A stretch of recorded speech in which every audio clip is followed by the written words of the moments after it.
Alaska's most trusted news source, this is the Fbx Evening News. Good evening, and thank you for joining us. 2 people were taken to Fairbanks Memorial Hospital with unknown injuries after a 3-vehicle accident snarled northbound traffic along the Richardson Highway. Fairbanks City Police and fire personnel and the Alaska State Troopers got the call just after 3 p.m. responding to the first exit near Badger Road. Police say an unidentified vehicle was traveling at a high rate of speed and trying to merge into highway traffic off the Badger Road ramp when the car is said to have fishtailed into the left lane, causing a Ford sedan and a Ford Expedition to take evasive action to avoid an accident. Police say the car that initially caused the accident was not on scene when they arrived. As mentioned, 2 motorists were taken to the hospital. The extent of their injuries are unknown. Alaska State Troopers have released the name of the 5-year-old boy who died late Friday afternoon after fire broke out in a North Pole duplex. North Shore volunteer firefighters responded to 3601 Biathlon Street at 4:30 p.m. North Star Fire Chief Jeff Tucker said smoke was coming from under the front door of the downstairs unit when fire crews arrived, and that the blaze was confined to 1 bedroom. The child, identified as Elijah Gayraman, was found in one of the rooms in the downstairs apartment. He was taken to Fairbanks Memorial Hospital where he was pronounced dead. As investigation continues, troopers say another child may have started the blaze. The Senate Resources Committee has released a rewrite of Governor Sean Parnell's oil tax overhaul. The proposal would raise the base tax rate from 25% to 35% and also provide a $5 per barrel credit on oil production.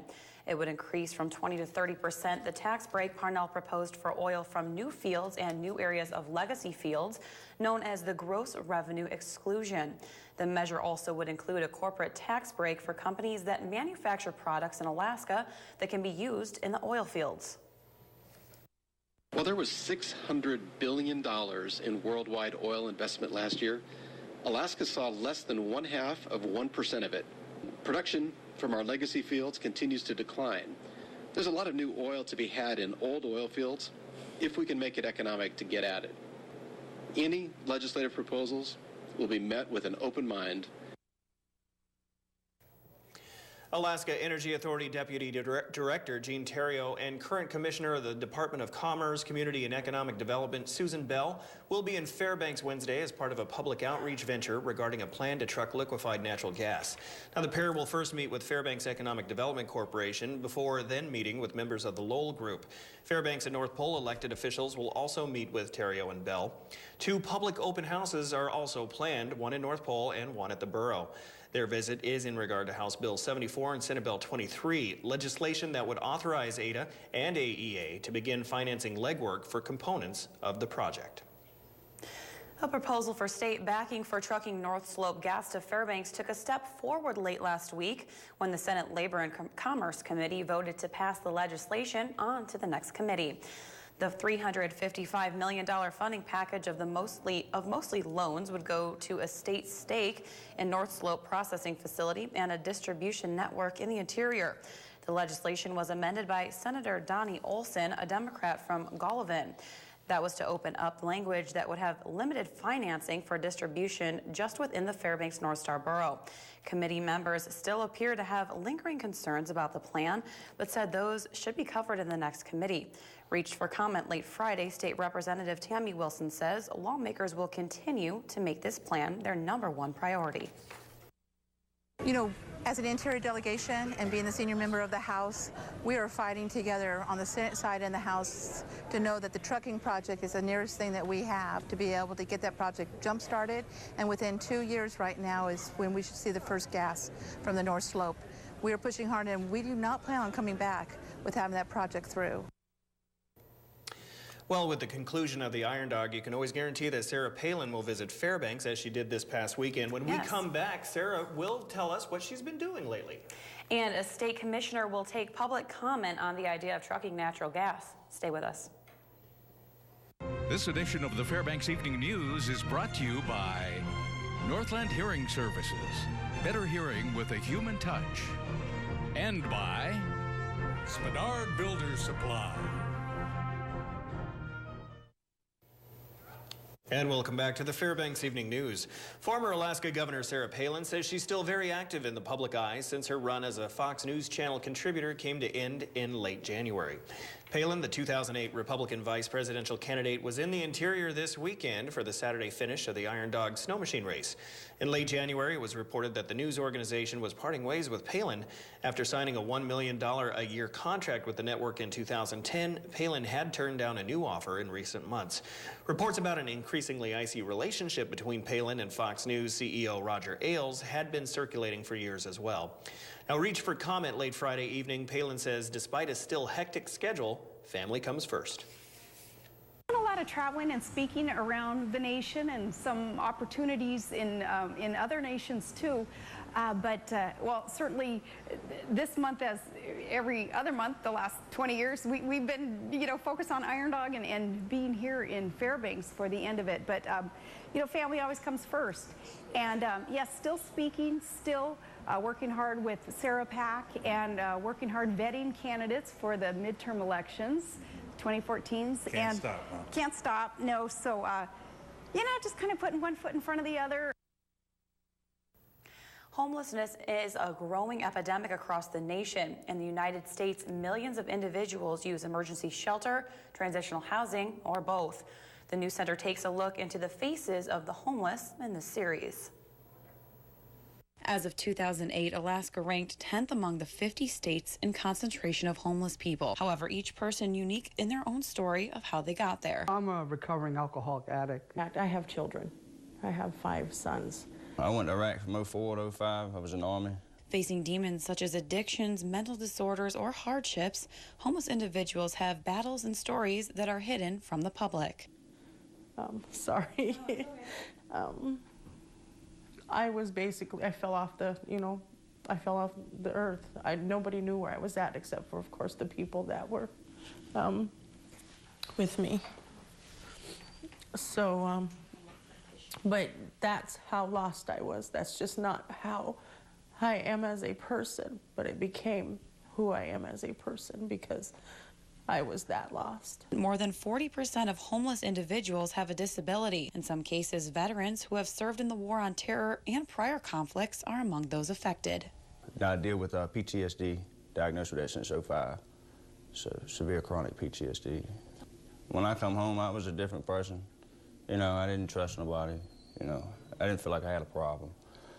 It took me from 05 till recently, probably about a year ago, to realize that I had a problem, to seek help.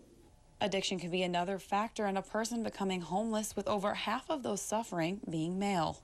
I figured, here I'll come to Alaska, no one knows me, I'll start over, geographical cure, I'll be okay, I'll be all right. And it wasn't but about 3 or 4 months and I was out at 27 below, which I was not ready for at all. With the number of homeless people growing, the Fairbanks Rescue Mission says the key to helping them is understanding. Homelessness doesn't have one face here. I think a lot of times we think of, the older alcoholic, and that's what homelessness is. But you could see we had women and kids here, and we have people in all stages of life. Now, we will have more on homelessness in the interior in part 2 of this series tomorrow on the Fairbanks Evening News and News Center Final. Under sunny skies today, ice chips were flying everywhere as the last sculptures were being completed in the kids area at the ice park. Now, tomorrow, the park will open to the public with many new features on display. Since January, the site at the end of Phillips Field Road has been busy daily with hundreds of volunteers working to ensure that this year's presentation would be even better than previous years. It's going to be bigger and better than ever. We got beautiful slides for the kids, huge slides for the kids this year. A lot larger maze. The kids just love that. And the ice park for the kids, the kids park area is a lot bigger right as you come in the gate.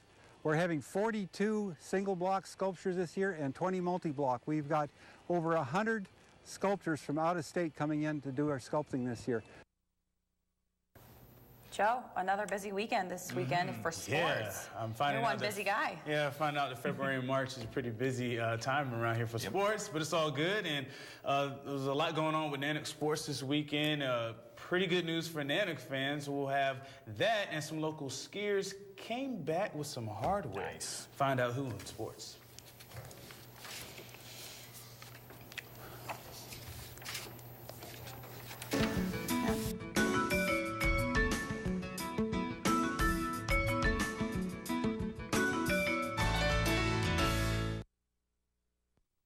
Brought to you by the Law Office of Rita T. Alley.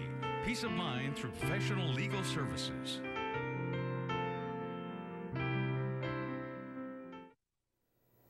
Hello, Interior Alaska. Joe Cook here in the sports seat for you this Monday. And it's Monday, so it's time for the weekend recap. Hey, they're winning championships. I'm talking about the Nanook ski teams. The women won the NCAA Central Region Championship, and the men came in second place. The women's team was led by sensational sophomore Allison McFeeters, who won the 5K and 10K races to get the individual region crown. The Nanooks also took 3 of the top 6 spots in the 10K, beating Northern Michigan by 4, 71-67 to claim the title. The men's team fell to Northern Michigan by just 1 point after taking 4 spots in the top 10. Tomorrow, the NCAA will announce qualifiers for the NCAA championships for March 6 in Middlebury, Vermont. Saturday, the UAF men's basketball team hosted the clan of Simon Frazier. It was also senior day as Zach Nawaka and Dominic Brinson were honored for their careers before tip-off. And late in the game, the clan went on a run, led 61-56 with 3:37 to go, and Anto Ola led the clan with 13 points. The Nanooks made winning plays, though. Pat Voot got a key layup late, then Brinson, he would get a steal, and he got the intentional foul. He hit both his free throws, and he also had a nice layup from the inbound area. That play gave the Nanooks a 62-61 lead with 38 seconds left, and they go on to win 63-61. That's 10 conference wins for the Nanooks, the most since 2005. Today, Sergei Putsar was named GNAC Player of the Week for the second time in 3 weeks. Putsar scored 42 points in the last 2 wins, including career-high 26 against Western Washington. Saturday's win, though, was all about the seniors. This was all for them. I said it even before the game. I think it's very important for them to win the last home game, and I think also we need to win this for us. I don't know. I just wanted to go out with a win, really. We knew that this team beat us, and so we wanted to get them back. We wanted to bounce back from the win, make sure that we didn't slack in our game. So I want to get to the tournament. I want to get to the big tournament. So hopefully we can put some wins together and come out on top.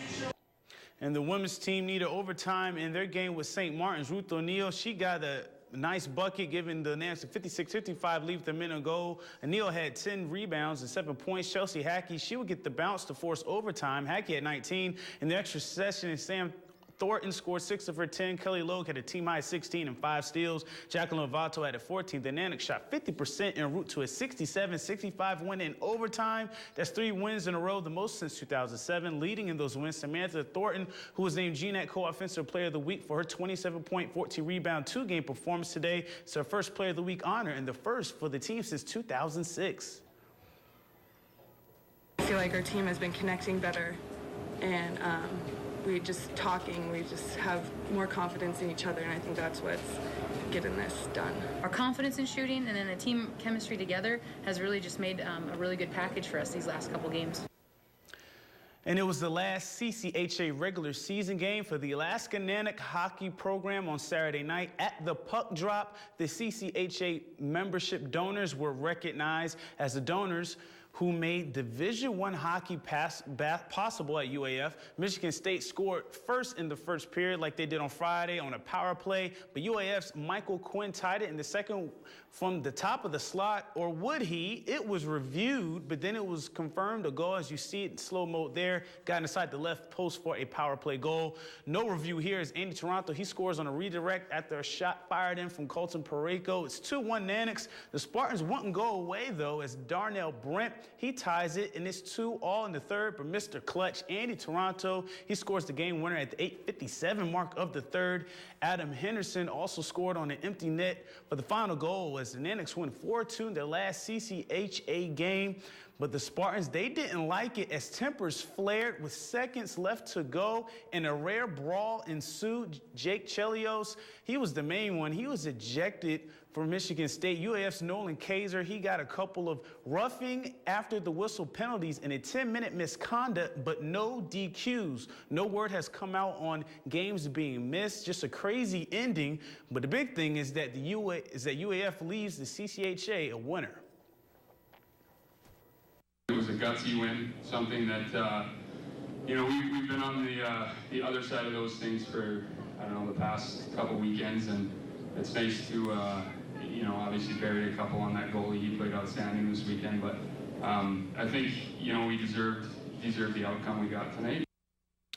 And finally tonight, the Nordic Skiing State Championships concluded over the weekend, and the West Valley Wolfpack boys are the 2013 state champions. The Wolfpack came back on the final day after trailing upon the completion of day 1 to South. Lathrop finished 12th, and North Pole was 20th. The West Valley girls couldn't defend their title and finished in 8th, and Lathrop takes 10th.